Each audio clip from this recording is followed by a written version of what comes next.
Magandang araw mga pare. Ako nga pala si Paring RJ at welcome dito sa Paring RJ TV kung saan pag-uusapan na naman natin ang mga issue sa bayan. Nako, may mainit tayong issue ngayon. Dahil nga itong si Rectong Kupal.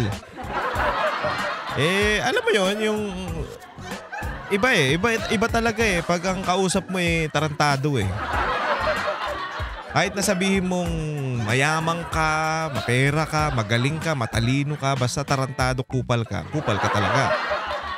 Kasi ang ganda ng pakiusap ni Senator Bongo para sa mga Pilipino. Pero anong sinabi ni Recto? Huwag niyo kami utusan. Mamaya panoorin natin yan mga pare. Pero bago tayo mag-umpisa, please subscribe to my channel. At huwag kakalimutan mag-like at mag-share ng ating mga videos. Ganun din pakifollow ang aking Paring RJ sa Facebook at ang Paring RJ Banatero sa TikTok account. Okay?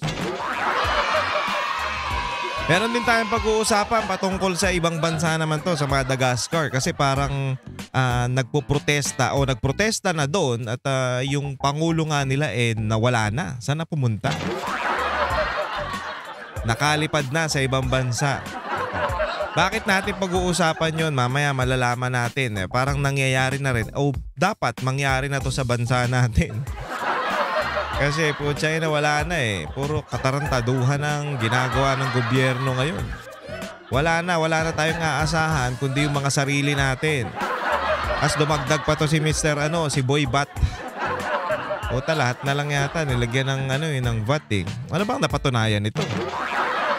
Meron naman siguro, pero kung kukumpara mo dito kay Senator Bongo na napakasipag, nako po, wala kang panama, sir. Pero alam mo yon, medyo isipin nyo to, si Senator Bongo to, na nagtatrabaho, na nakita natin na kaya palang gawin ng isang senador yung mga gantong gawain. Paano pa kung nanalo si Pastor Kibuloy? Wala na, pahiya na talaga itong mga nandyan sa nakaupo. Although yung mga abogado talaga dyan, malaki ang pakinabang pagdating sa batas. Pero yung mga walang ginagawa dyan, kagaya ni Lito Lapid. Ewan ko kung may ginagawa yan. Meron naman siguro, pero hindi sapat. Loren Legarda, anong ginagawa niyan?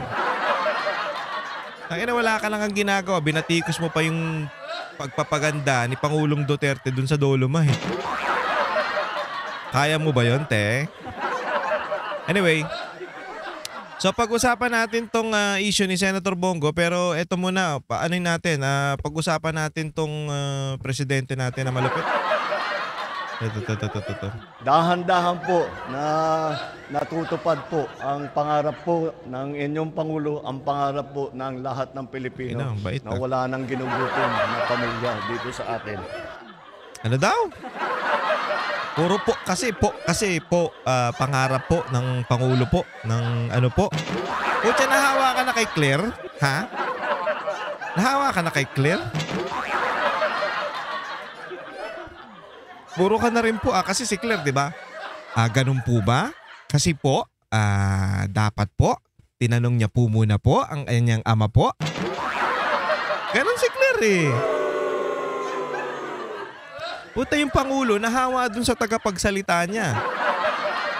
Po na rin ang po, animal. Tapos ano yung sinabi niya? Pakinggan natin. Ingay mo kasi Paring RJ Dahan-dahan po na natutupad po ang pangarap po ng inyong Pangulo, ang pangarap po ng lahat ng Pilipino na wala nang ginugutom na pamilya dito sa atin. Talaga ba?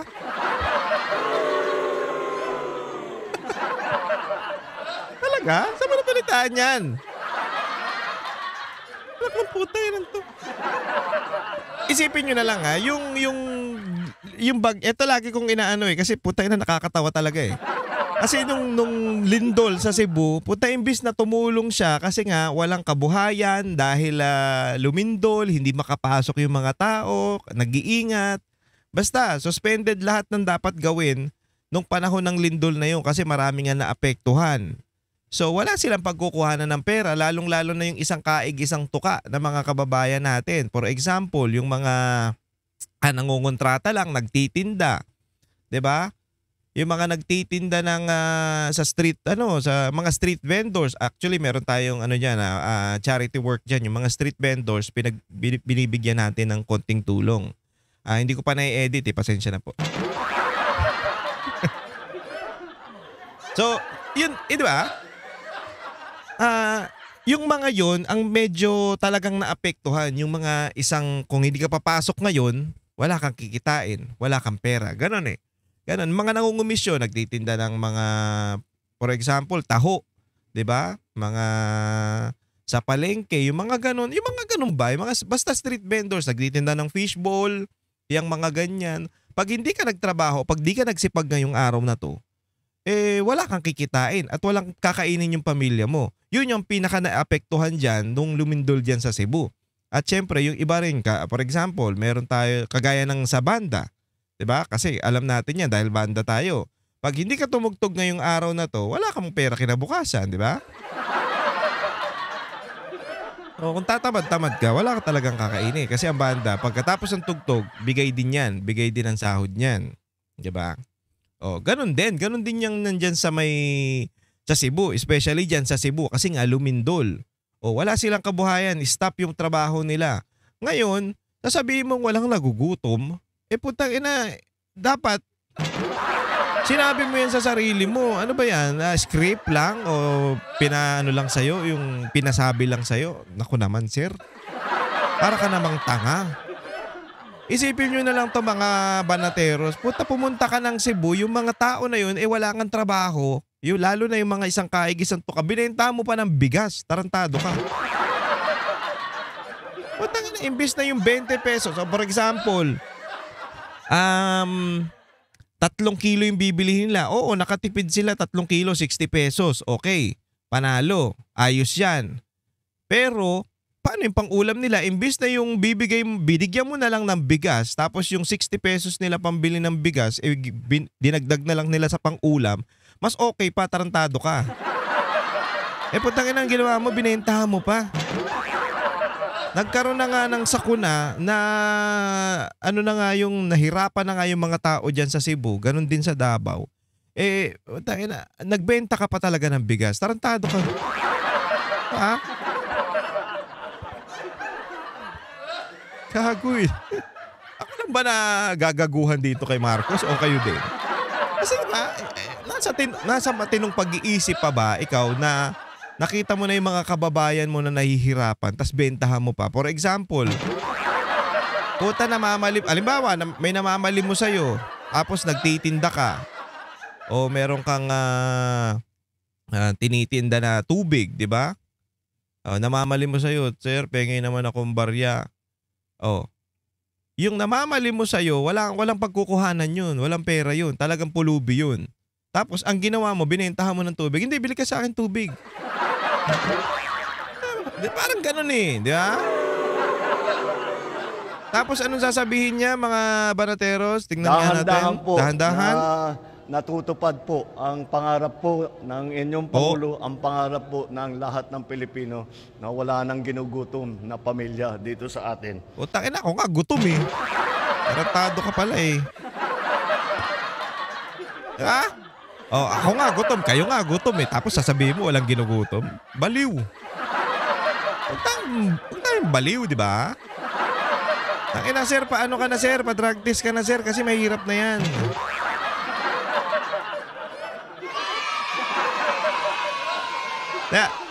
Kailangan niya nang magpa-drug test para malaman natin kung hindi.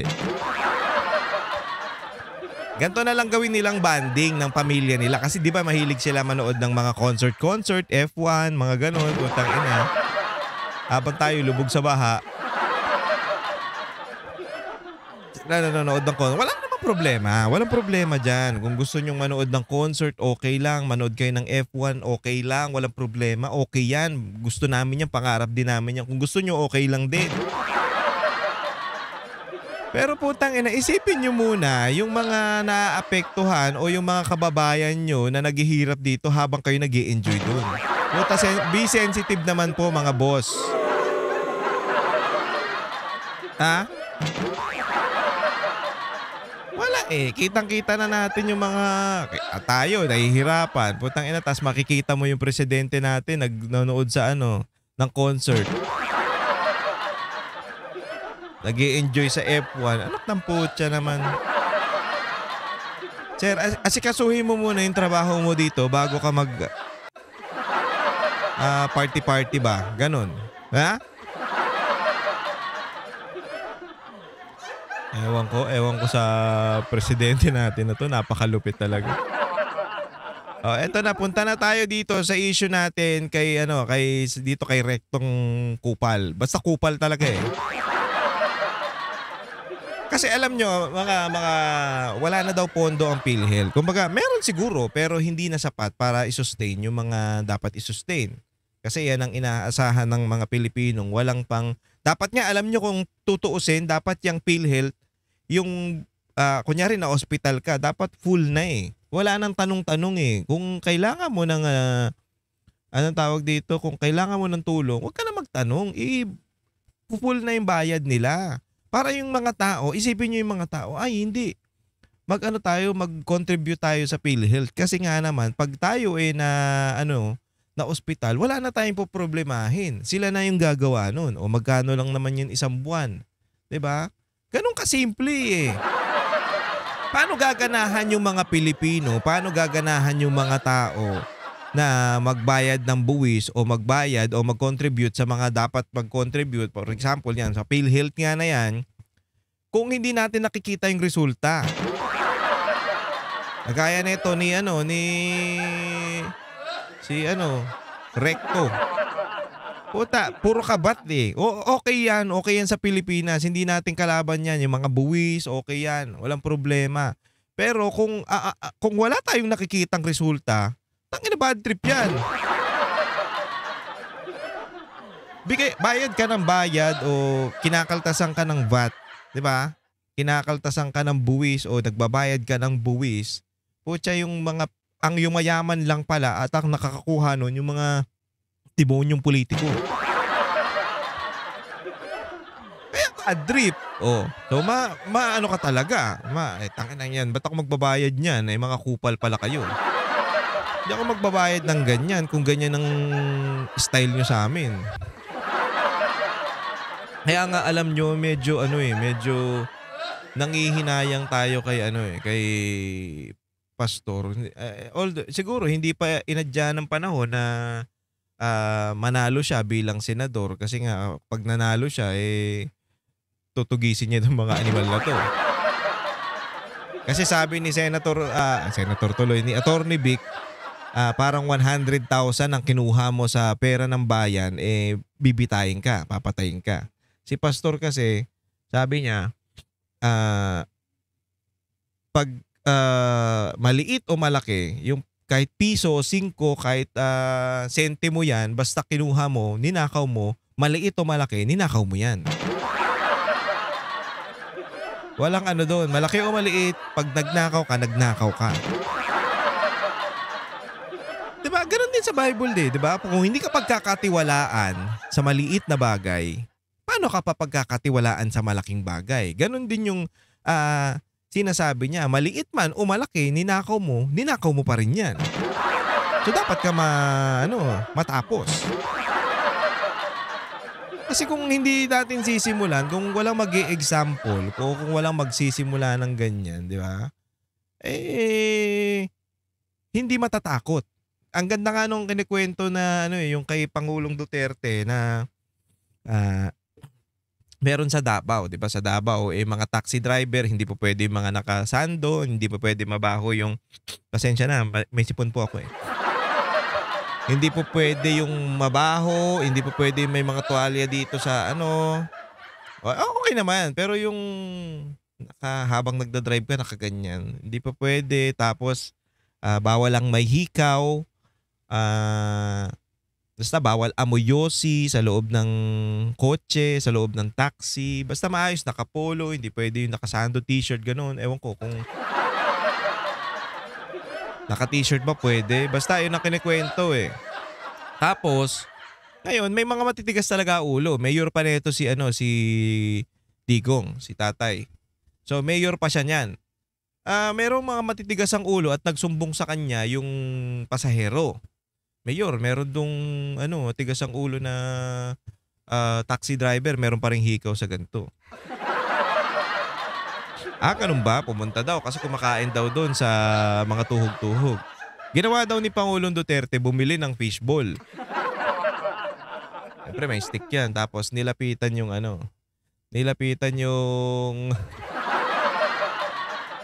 yung taxi driver, nagyoyosi pa nga daw eh. Hindi ko alam kung nagyoyosi ba o nakaganon lang sa, di ba? Pag naghihintay pa sa'yo. Kaya nakalabas yung ulo, tapos kita yung tinusok daw ngayon nung ang tag dyan, yung stick, nung fishball. Aray-aray. Sabi ko na sa inyo, huwag niyong gawin yan dito sa Davao. Dito ka sa Davao, ayusin nyo. Ha? Ayusin nyo yung mga ginagawa nyo dyan dito sa Davao. Hindi po pwede yan habang ako'y mayor. O yun.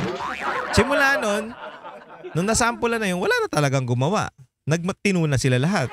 Kasi nasampulan eh. Ganon din dito. Sa pagnanakaw sa pera ng bayan o kaba ng bayan, dapat may masampulan na mamatay.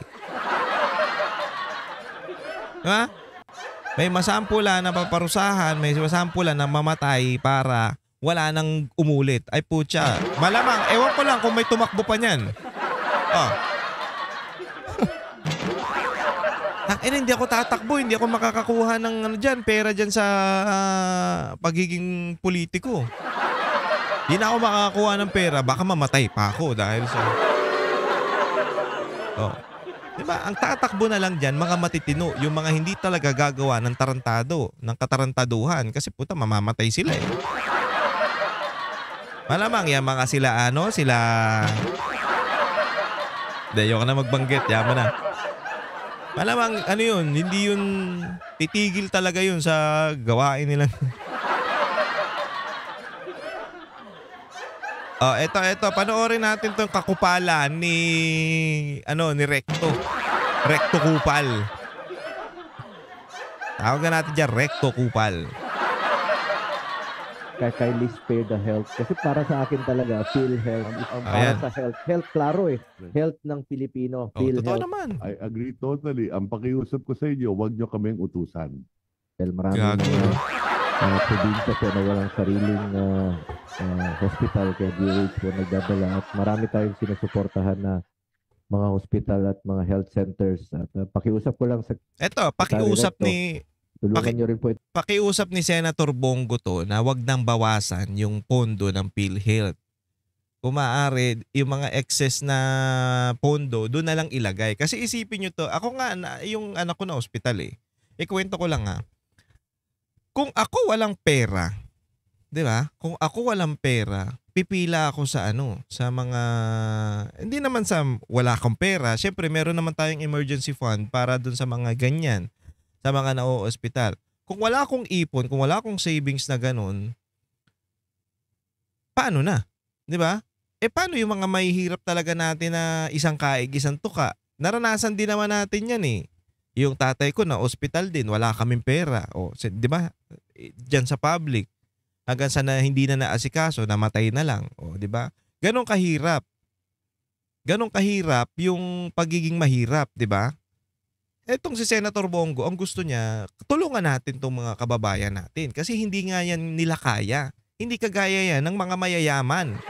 Hindi kagaya yan katulad mong tanga ka, Recto. Hindi tayo magkakatulad na pag nagkasakit kayo, pwede kayong pumunta sa ibang bansa o pumunta kayo sa mga magagandang ospital na talagang ititreat kayo ng VIP. Di ba? Ayun ang kasi may pera kayo eh. Pero yung kagaya nating mahihirap, ito nga, in example ko, nagkasakit yung anak ko, nag-hospital kami. Tapos, syempre, lumapit pa rin sa PhilHealth kasi wala naman tayong ganong kalaking pera eh.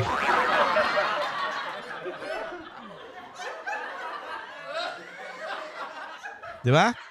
So may mga kaya nga nawala ng ipon.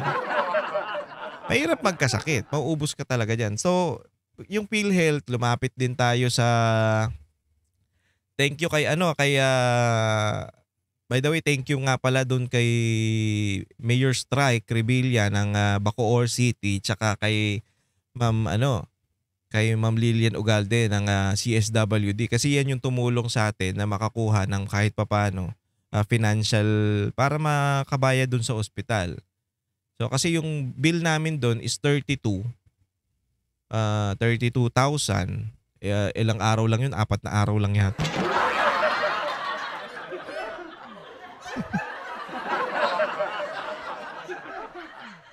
So yung pagpasok mo pa lang doon sa ospital, may babayaran ka na kagad na 15,000. Excuse me. 15,000 pag inadmit eh. Yeah? So, ubos ka agad yung isang sahod mo. Pagkatapos noon, so tinulungan tayo ng Bacoor. Thank you very much. Tapos, etong PhilHealth. Ito na, sa PhilHealth na tayo kumuha o lumapit. Alam nyo ba na magkano lang ang nabigay ng PhilHealth? 7,000 from 32. Although meron naman, kahit papano, nabawasan from 32. Tama ba? 37. Hindi ko matandaan eh. Basta mga ganun, 30 plus. So, meron pa rin 7,000. Kung makakuha tayo ng 7,000, okay naman. Wala namang problema doon. Pero maliit yun. Maliit yun sa laki ng pondo ng gobyerno. Tingnan mo, ang laking ginhawa. For example, ang isang Pilipino na ospital at gumastos ng 10,000, kung i-cover lahat yun ng PhilHealth, malaking malaking kaginhawaan yun. Tapos pwede silang lumapit sa local government, basta kung saan sila pwedeng lumapit para makakuha nung pambili nila ng gamot. Ganon din dito kay kaya nga may malasakit 'di ba? Yung ginawa ni Senator Bongo na every time pag pumunta ka sa malasakit, doon na hindi ka na paikot-ikot kung saan-saan na pupunta na. Ubos pamasahe, ubos pagod. Haggard ka pa para lang sa makakuha ng financial assistance para sa mga sa pamilya mo na may sakit, 'di ba? Ayun ang pinakamagandang ginawa ni Senator Bongo. Ngayon, itong PhilHealth, maliit lang yung binibigay talaga. Hindi ganun kalaki. Ang ganda sana kung yung pondo ng bayan o yung mga ninanakaw ng mga tarantadong malay-maleta na to, nandyan sa pondo ng PhilHealth. Kaso nandyan si Risa Ontiveros pala, no? Anyway, so, ang ganda sana kung i-cover ng PhilHealth lahat ng gastusin sa ospital o yung babayaran sa ospital nung may sakit. Diba? Ang laking ginhawa nun. At syempre, bilang ako, tinulungan ako ng PhilHealth, ngayon, bilang isang mabuting mamamayan, magko-contribute ako ng kailangan ng buwan-buwan para sa PhilHealth. Para ngayon, pag may nangailangan ng tulong ulit o nangailangan ulit ako ng tulong, meron akong parang malalapitan, nagbigay ako. 'Di ba? Ganun yun eh. Gaganahan tayo na maghulog o mag-contribute sa mga yan kung nakakaramdam tayo ng magandang tulong. Ay, hindi naman eh. Hulog ako ng hulog tapos kinakaltasan ako buwan-buwan ng PhilHealth tapos wala akong makuha. Magkano lang makukuha ko? 5,000? Ang bill ko 50,000. Example lang naman, di ba? Kaya nga, yan ang pinapanawagan o pinapakiusap ni Senator Bongo dito kay Recto.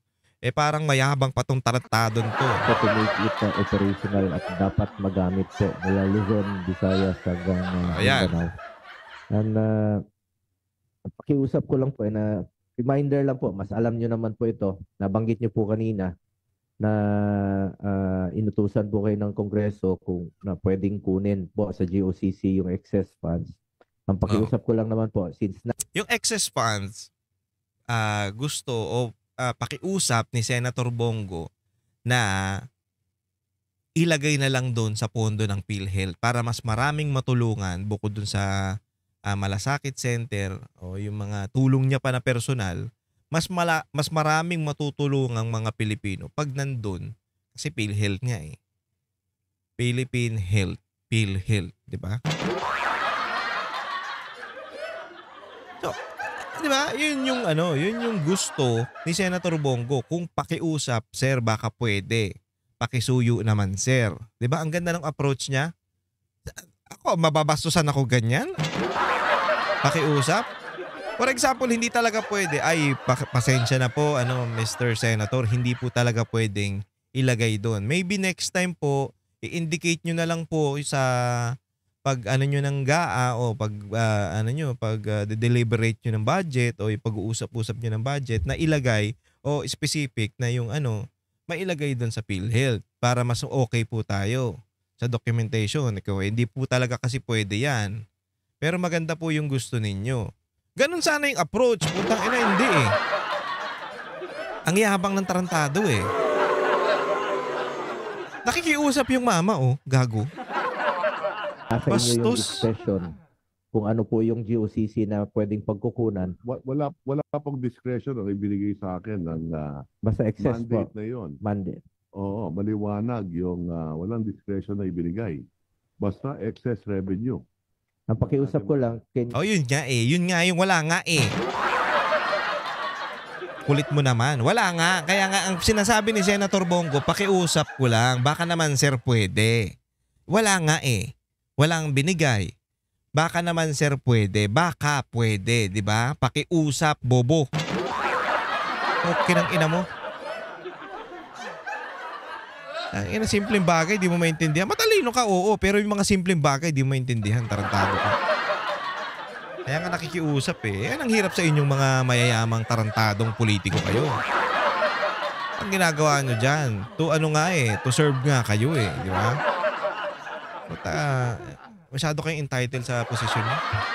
Can you just spare the help? I mean, kung maaari, kung magkakaroon kayo ng mga ganong provisions in the future, wag lang po sana yung help. Kung wala, wag di na rin tayo papayag dito sa Senado ng gano'n. Yan ang pakiusap. Hindi na rin tayo papayag.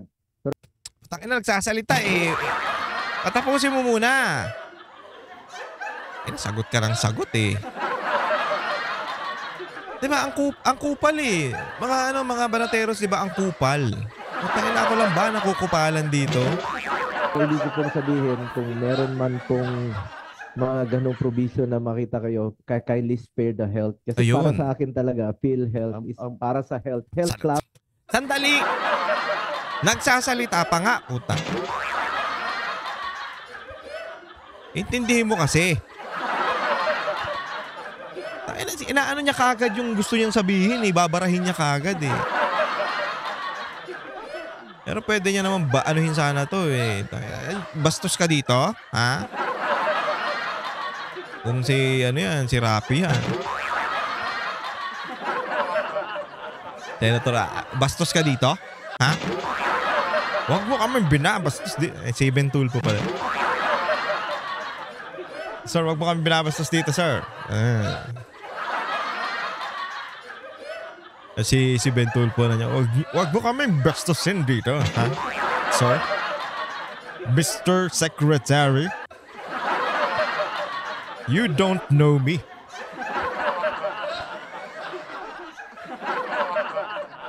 You don't know me, Mr. Secretary. Huwag mo kaming babastusin dito. Ha?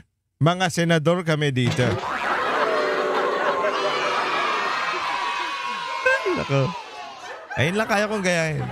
Pero, health ng Filipino, PhilHealth. I agree totally. Ang pakiusap ko sa inyo, huwag nyo kaming utusan. Okay nang inang bastos, di ba? I agree totally, pero ang pakiusap ko sa inyo, huwag nyo kaming utusan. Hindi kayo nautusan, tarantado ka. Ang pangit mo. Takinan to.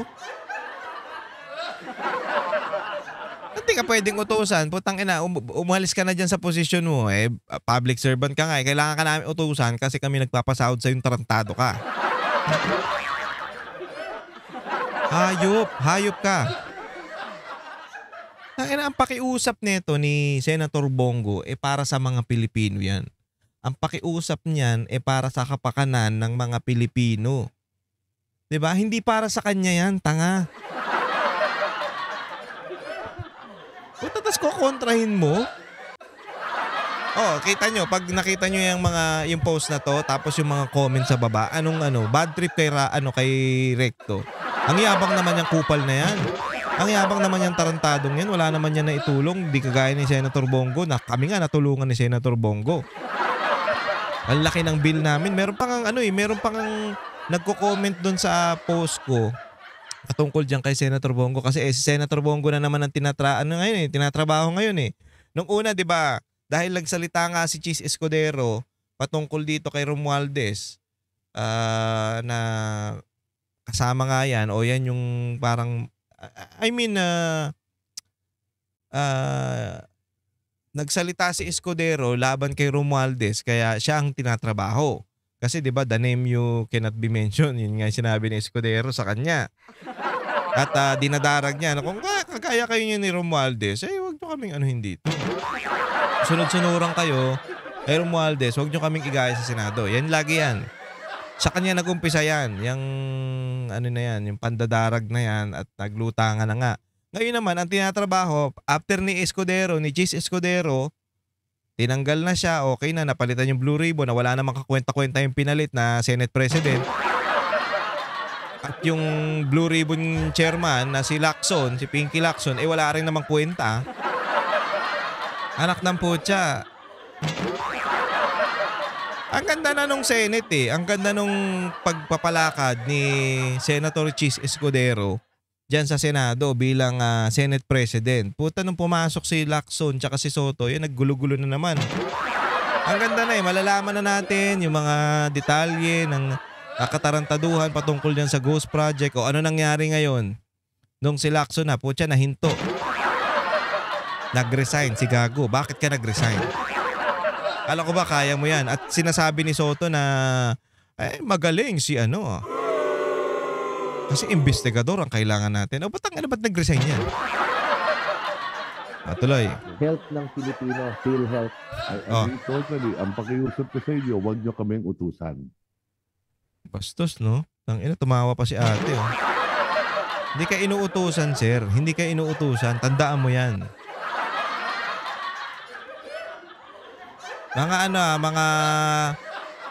Mga banateros, tandaan nyo to. Pag ito tumakbo ng wag yung iboto yung tarantado na yan.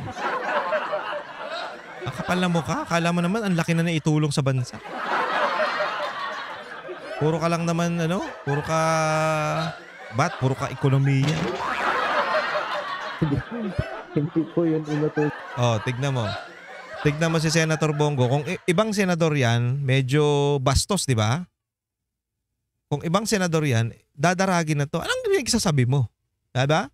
Kung ako yan, inutusan. Nakikiusap ako, tanga. Hindi yung panguutos, nakikiusap. Pakiusap nga kaya nga pakiusap eh. Alam mo ba ang utos? Ang utos, gawin nyo kaya itong ganto. Gawin mo tong ganto. Ayun ang utos. Ang pakiusap, baka pwedeng hindi. Tarantado ang puta. Nakakainit ang ulo eh.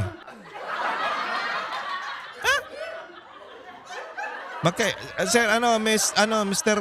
Kupal. Kupal Recto. Magkaiba ang utos sa pakiusap, okay? Tarantado ka. It was nilagay lang po sa provision. Tignan niyo yung approach ni Senator Bongo. Professional pa rin. Funds. Ilalagay na namin next time na wag ang health. Please. Wag ang health kasi marami pang Pilipino ang takot magpa-hospital at walang pambayad po sa pagpapa-hospital. Yung iba po namamatay na lang po sa takot magpa-hospital. Salamat po, Secretary Recto.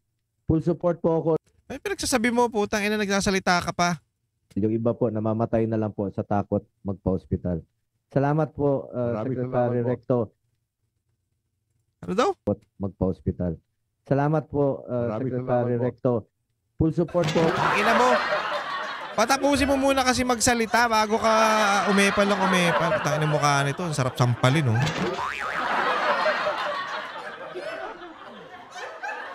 Tarantado ang puta. Kupal na kupal mo yan. To the highest level ang kakupalan. Hintayin mo muna matapos. Nagsasalita pa eh. Alam mo? Alam niyo yung mga sekretary natin ngayon dahil dito sa VIP nating presidente, ay puta pa VIP na rin ang mga tarantado. Diba? Dahil lang presidente, mayaman, putya piling ano na rin sila, piling high and mighty ang mga animal. Kagaya nitong gago na to. Puta, binabastos yung senador. Tarantado ka. Oh. Parang yung presidente, wala nang pakialam sa mga Pilipino. Ganun ka na rin ba? So, paano kaya, iniisip ko nga, paano kaya kung hindi nanalo tong mga senador na to, kagaya ni Senator Marcoleta, Senator Bongo, 'di ba? Yung mga senador natin na naninindigan para sa katotohanan, sa bayan, tumutulong sa mahihirap. Paano kaya kung mga kupal din yung mga nanalo? Wala nang pag-asa talaga. Ako always sa inyo, alam nyo, isa po kayo sa aking hinahangaan noon pa, lalong-lalo na po dito sa... Manghangaan yan, tanga yan eh. Finances ang pinag-usapan dito. Okay naman siya, okay naman. So ano ba yan basahin ko lang to sa inyo kasi meron ako ditong... Ano ba yung ginawa ni ano ba yung achievement ni Recto? So, si Recto ay senador ng Pilipinas 2021. Senador pa rin pala siya ngayon. Hindi ko alam Senate President pro tempore. So, pangalawang pinakamataas daw sa posisyon sa Senado. Kalihim ng National Economic and Development Authority, NEDA. 2008-2009, kongresista ng batas, 4th District. Okay, ito yung mga batas na pangunahing itinulak ng tarantado na yon. Tingnan nyo, pang-ekonomiya, pondo ng bayan, expanded value-added tax, okay? Isa sa pinaka-controversial na ngunit mahalagang reforma ng buwis. Layunin, dagdagan ang kita ng gobyerno upang pondohan ang serbisyo publiko ng bawat utang. Inasa yung utang ng gobyerno, inasa yung mga... sinasabi ko lagi yan, hindi natin kalaban yung buwis, hindi natin kalaban yan. Pero, nagiging masama lang dahil nga yung papalakad o yung pagbibigay o yung paghawak ng pondo ng bayan ay hindi maayos. Kaya nababadrip ang mga Pilipinas. Okay, ito na naman. Tax reform for acceleration and inclusion. Ito na yun. Isa sa mga nagtaguy na modernisasyon. Okay naman. Nagbigay ng mababang buwis. Okay. Talaga? Sin tax. Ito puro tax Tumutok sa mas mataas na buwis sa alak at sigarilyo upang madagdagan ng pondo ng bayan para sa kalusugan. O di ba? PhilHealth at public hospital. Nagdagdag kayo ng buwis para sa PhilHealth at public hospital. Tapos yun yung pakiusap ni Senator Bongo pero ayaw mong binastos mo pa. Huwag niyong utusan. Create law, corporation recovery and tax incentives for enterprises. Putang ina. Tumutulong sa mga negosyo sa panahon ng pandemya sa pamamagitan ng mababang corporate tax. Putang ina, pandemya na nga Dapat tanggalin na nga yan Mga panahon na ganyan, dapat alisin nyo na yan. Okay, pre-education college law, hindi lang naman siya yan. Ito K-12, buwis ito Okay, libreng wifi sa mga pampublikong lugar. Nasaan na yun, sir? Tangina, kahit pampublikong lugar, nakadata kami. Asa na? Alusugan, protection sa mamamayan, universal health care law. Saan yan? Isa sa mga suporta. Okay, yun na. Ito, nagbibigay ng otomatikong coverage ng PhilHealth sa lahat ng Pilipino. Otomatikong coverage. Pero pag wala kang hulog, kailangan mo nang i-update. Ganon.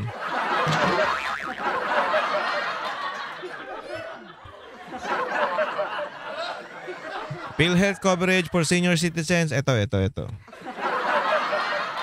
Hindi ko alam kung totoo to Siguradong libreng PhilHealth. Nasa batas naman RA 10645. Okay. Infrastruktura at pag-unlad ng rehiyon.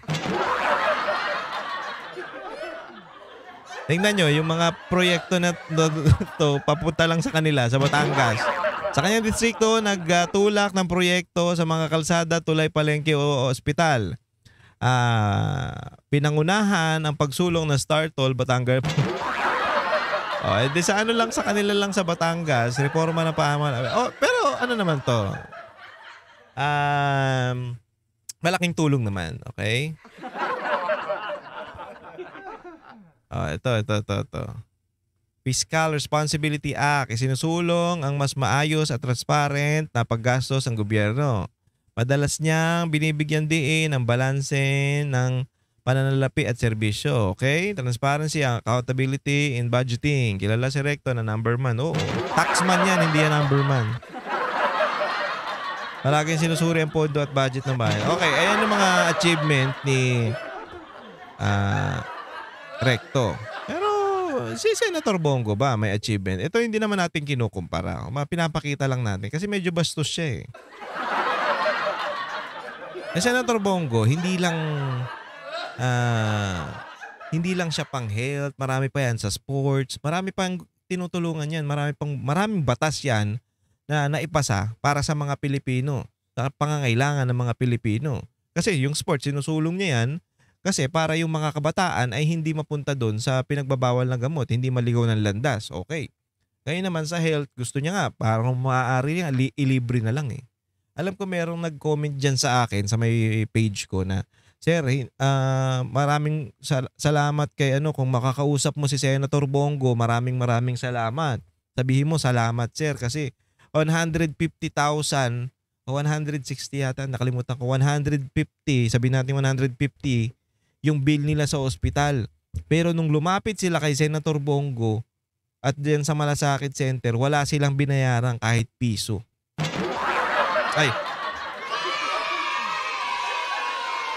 Wala silang binayaran kahit piso. Ikaw, Recto. Baka hingian mo pa ng tax yung mga yan. Gago ka. Ito, yung accomplishment report ng Malasakit Center. Ito yung 2002. Ito yun. Ipakita ko sa inyo. Ayan. Ewan ko kung nababasa nyo, ha? So, beneficiary served 273 200,073 862. Ayan yung mga lugar na mayroong Malasakit Center. National Capital Region, Candelaria Region, Field Office 1, Field Office 2, Field Office 3, Calabarzon, Field Office, Mimapora, Mimapora. 5, Field Office 6, 7, 8, 9, 10. Ayan Caraga. Caraga, tama ba? So, ito yung mga... ito, number of clients served at Malasakit Center. Moreover, it can be noted that most of the clients served nationwide is Malasakit Center. In Malasakit Center were provided with food assistance. Hindi pa pala hindi lang pala panggastos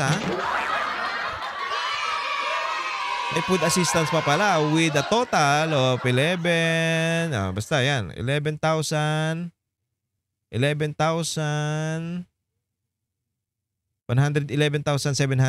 service count, which is 81.15% of the total service provided, and a total disbursed amount. Teka nga, lakihan ko, hindi ko mabasa masyado. Wait lang. Naman kasing mata to 4 na nga yung mata Ang hirap pa magbasa Sorry. Ay, nangyari. Okay. Disbursed amount of 3,364,888,000 and 94. It is followed by cash assistance with 15,254 service provided or 11.08%, and in total of 62 million ba to? 524,138 disbursed amount and medical assistance with 5,425 services provided or 3.94%, with 30,335,680 in total amount disbursed. So ganun karami yung mga natulungan ng Malasakit Center. Okay? Dito sa National Cap, 17%, 1%, marami. So, tsaka madali. Pupuntahan mo na lang dyan, meron na silang lugar para dyan sa Malasakit Center. Doon ka na lalapit, hindi ka na lalayo. Hindi ka na punta ng munisipyo. Hindi ka na punta doon sa opisina ni Diba lahat yan, nandyan na. Ang magandang ginawa ni Senator Bongo. At isa lang to sa mga naipasa niyang batas at siya ang author niyan, ha? Siya ang author niyan. Ewan ko sa'yo, Recto. Ikaw ba, ano ba pagmamalaki mo? Pag lumapit ka dito kay Senator Bongo, kahit makita mo lang siya, Kuya, ganito, ganyan, kailangan namin ng tulong. Automatic. Pakiayos nga ito. Ikaw, Recto, pag nilapitan ka ba, putya, baka nga hindi ka malapitan, tarantado ka.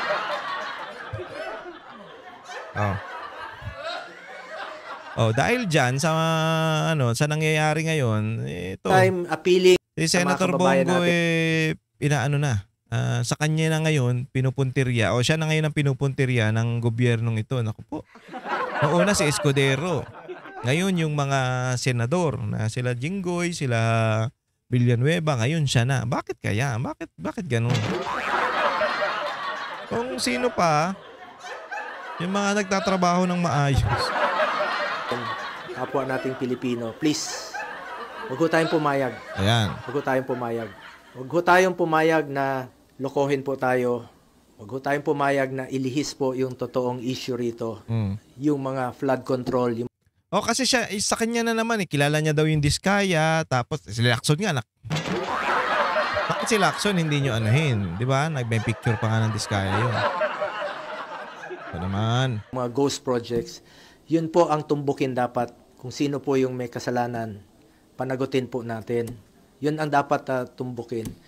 Ulitin ko, huwag nyo pong ilihis ang katotohanan. Dahil magulo na po ang ating bayan, mas lalong gugulo po. I am one with the Filipino people in this crusade against corruption. Hindi lang po sa flood control, hindi lang po sa ghost projects, sa lahat po ng korupsyon sa gobyerno. Yan. Kontra po ako dyan. Nice. Alam niyo kung bakit? Diversion na naman to. Nung una, si Escudero yung diversion nila at pinalabas na meron 30 million. Diba? Na illegal nga daw. Pero kung tutuusin, pati sila naman mismo, yung mga kahit standby, gumagawa ng ganyan. At legal naman yun. Wala namang problema dun. Kasi binigay yun sa'yo eh. Tapos, ngayon, ito naman si Senator Bongo para matakpan yung issue ng pagiging state witness nung tarantadong si Romualdez. Isipin nyo to Siya yung si Romualdez, yung speaker, House Speaker, nung nangyari yung mga katarantaduhan dyan sa flood control project, ghost project, at saka yung mga anomalyang yung insertion na yan. Pinakita ko nga yung picture niyan sa aking Facebook. Tsaka dito, di ba, no nakaraan may picture na lumobo ng 12 billion per year yung insertion na nakukuha ni Romualdez. Diba? Pero from 13% na pinakamataas from 2000, yung kay Belmonte, 2001 yata yun o 2005, biglang pumalo ng 75% kasi ang pinakamataas nung pumasok na insertion ang percentage nun is 13% lang. Tapos ngayon, ito na si si Romualdez na yung umupo, biglang naging 75% at nung 2025, ngayong 2025, yung huling insertion, pumalo ng 100 plus. Grabe. Kung hindi pa nag-resign yan o kung hindi pa bumaba yan, tarantado na yan, baka umabot ng 200 plus. So may mga insertion na ganun at hindi mo alam kung saan na napupunta yung mga yan. Dahil nga nabulgar yung mga katarantaduhan nila at naging nakita ng lahat na merong flood control project, 'di ba? Sinabi ng Pangulo na merong flood control 5,500 tapos biglang umulan, yun na napatunayan na tarantado sila. Na niloloko nila ang mga Pilipino. At sunod diyan, eto na yung para maiwas yung issue sa kanya kasi pumapasok na eh. Sino bang may pakana niyan? Sino bang namumuno niyan, 'di ba? Si Zaldico na iipit na. At ganun din si Romualdez at nagsalita yung Diskaya patungkol sa kanila kasi may mga masasabi natin na pinangalanan na congressman ang Diskaya at sinama si Romualdez tsaka si Zaldico. Pinangalanan ng Diskaya pero nakita ba natin pinatawag yung mga congressman na yon? After nun, biglang yung bola napunta na sa napunta na sa Senado. Yung mga senador na ngayon ang kasali dyan sa mga anomalya na yan. Ha? Bandang huli, sila yung nag-iimbestiga, sila pala yung kasama. Pero yung mga pinangalanan ng Diskaya, wala tayong napansin kung sino yung mga yun. Wala tayong nakita. Hindi humarap o hindi natin nakita kahit anino ng mga yun. Hindi nila nabubura, hindi na wawala yung issue na yan. Ngayon, gagawa sila ng panibagong diversion. Naman na mahilig sila sa ganyan eh. Ginawa nila si Escudero dahil dinadarag ni Escudero si Romualdez at hindi niya alam mo yun, hindi niya pinapaboran. Huwag nyo kaming gagaya sa inyo, huwag mo kong itulad sa'yo. Diba parang ganun ang style ni Escudero na hindi kami magkatulad ng Congress. Ang Senado at ang Congress hindi pareho. Kung kayo nasusulsulan ni speaker o kung aso kayo ni speaker o nagsusunod-sunuran kayo ni speaker, sa amin hindi. Malaya kaming gawin yung gusto namin dito. Walang nag-uutos sa amin. Ngayon, siya naman ang ginawang diversion. 'Di ba? Anong pan-divert sa kanya? Yung 30 million. Na campaign funds. 'Di ba? 30 million take note, 30 million. Pero yung insertion na umabot ng ilan ba yun? 41? 41 billion. Billion po billion. Umabot ng kada year from 2022, 23, 24, 23, mula na naging speaker yan si Romualdez, umaabot ng 12 billion yung insertion. Billion po yun billion. Tapos ipang dadivert nila yung issue ni Escudero na tumanggap di umano dun sa may anomalya dyan sa mga flood control project na o ghost project na 30 million. Diba? Para lang matakpan yung katarantaduhan nila, gagawa sila ng panibago o gagawa sila ng diversion para dun mapokus yung mga issue. Ngayon, anong ang issue ngayon? Bakit si Senator Bongo naman na napili nilang pagdiskitahan o targetin? Bakit? Kasi ang state witness ngayon, si Romualdez. Siya yung speaker nung nagkaroon ng maraming katarantaduhan sa Congress. Tapos siya yung state witness? Siya yung iniimbestigahan tapos siya yung state witness. Ano to? Katarantaduhan to? Gaguhan, di ba?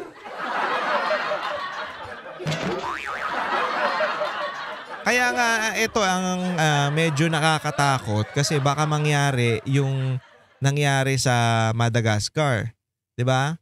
Yung issue nila doon sa presidente nila na dating DJ ba 'yun? Dating DJ lang na naging presidente. Ewan ko kung paano. Hindi ko masyadong yung issue nila. Ang naririnig ko lang, ang humawak na ngayon diyan sa Madagascar itong militar. Kasi ito nga, pumunta na tayo dyan sa issue na yan mga pare bago tayo magtapos. So mahaba na yung oras natin. Ito, hindi ito. Ayan.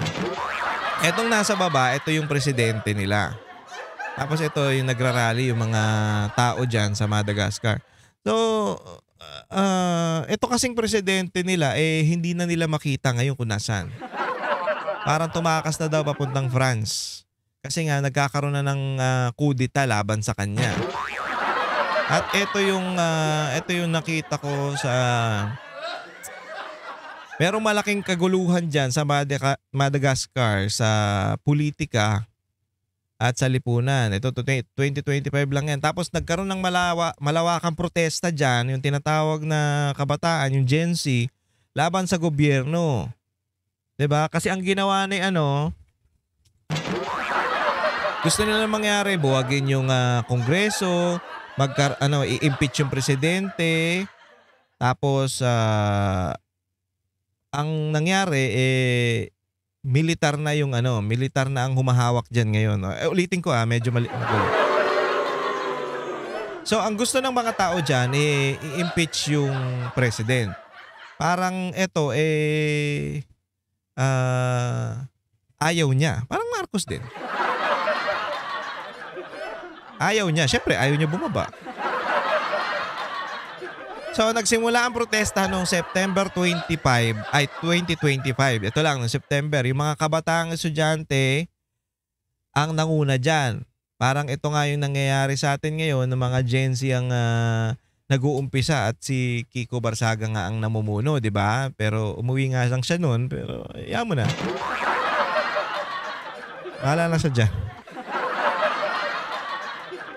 So ano yung kinakagalit ng mga diyan, yung mga tao diyan sa Madagascar? Parang dito rin sa atin, kagutuman, corruption. Sa kanila lang kasi madalas nag-brown out tapos walang tubig. Naku, prime water Kawalan ng trabaho, tsaka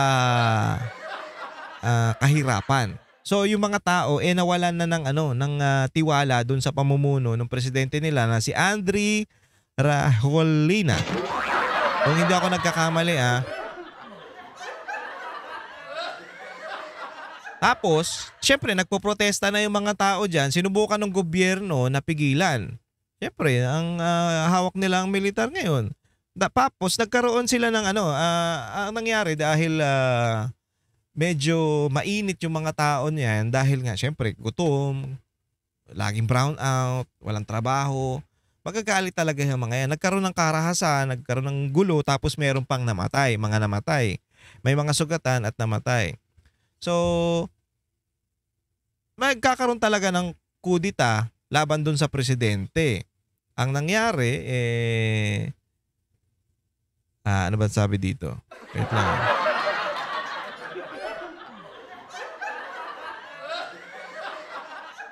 Dahil nga doon sa siyempre ang mga militar naman na yan alam naman na may nangyayaring ganyan, yung kaya yung pinaglalaban ng mga tao diyan sa Madagascar alam din ng mga militar, kaya yung militar sumama doon sa mga taong nagpoprotesta. Ngayon si bigla nawala. Dahil nga galit na ang mga tao at yung militar kasama na rin ng mga nagpoprotesta, wala nang kontrol tong presidente nila na si Andry Rajoelina.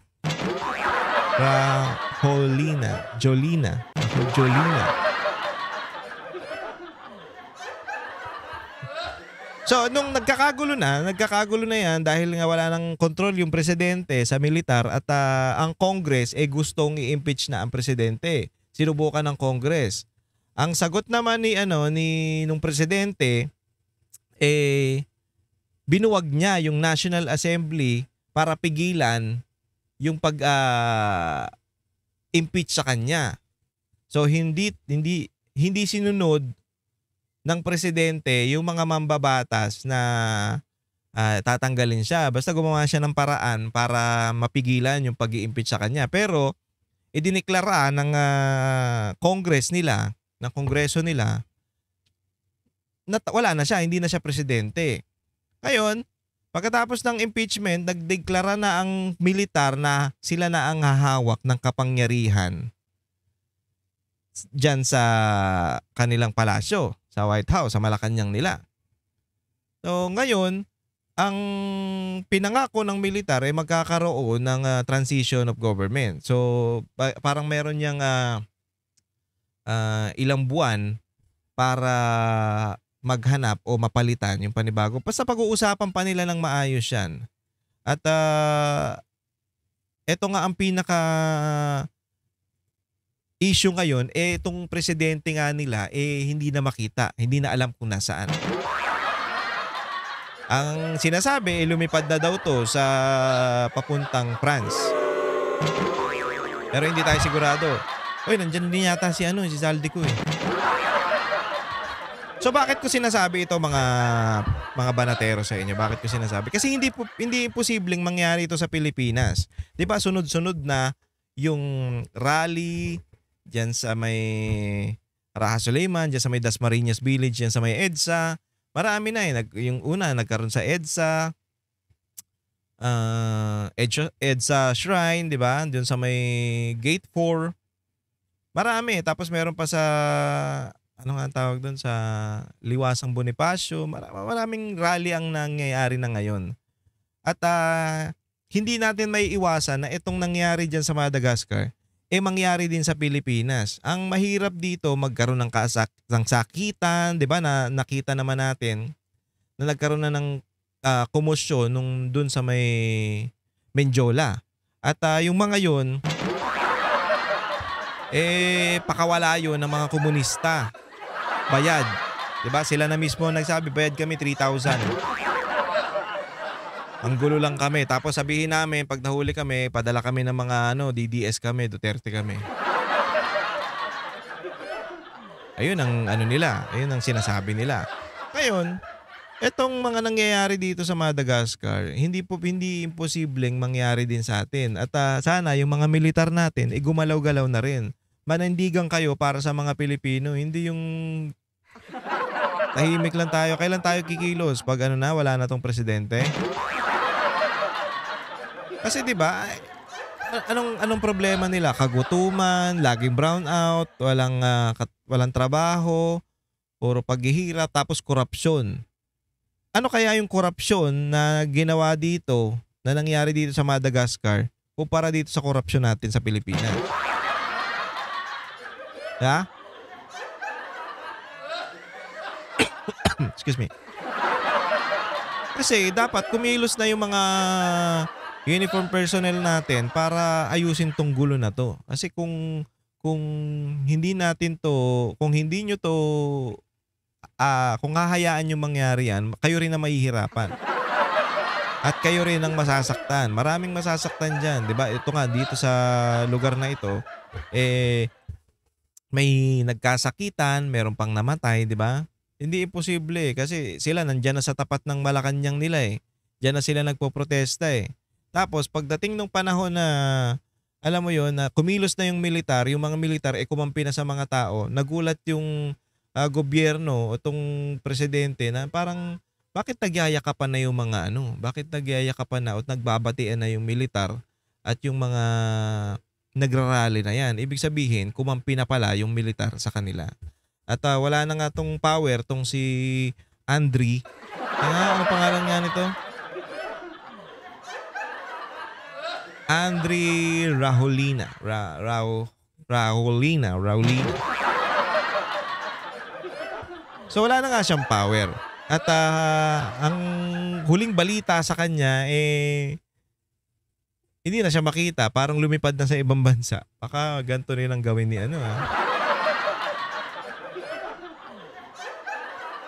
Diba, ganyan din yung nangyari doon sa kaya sila pumuntang Hawaii. Alam nyo yun. Alam nyo. Hindi ko alam kung ito kumuha ng technique doon sa dating Marcos. O baka mamaya, itong bagong Marcos, kumuha ng technique dito. Mahirap kasi kung alam nyo, hindi naman magkakagulo yung mga tao na yan o hindi naman yan magkakaroon ng kaguluhan. Hindi naman magkakaroon ng kaguluhan sa Pilipinas kung maayos yung pamamalakad nyo. Diba? Maayos yung pamamalakad ng gobyerno. Sino yung mga nagrarally noon kay Pangulong Duterte? May mga ano ba? May mga problema ba? Ang nagrarally noon yung mga animal na komunista. Anong gusto? Peace talk, peace talk. O pinagbigyan ni Pangulong Duterte pero nagagalit pa rin sila. Nagmamadali masyadong demanding. O yung mga nagrarally na yun, hinarap ni Pangulong Duterte. Peace talk, peace talk. Ba't kayo nagmamadali? Kung patayin nyo ako dito, paano tayo makakapag-peace talk? O, kaya ba ni Marcos yun? Hindi. Si bangag yun eh. Ay, weak pala, weak.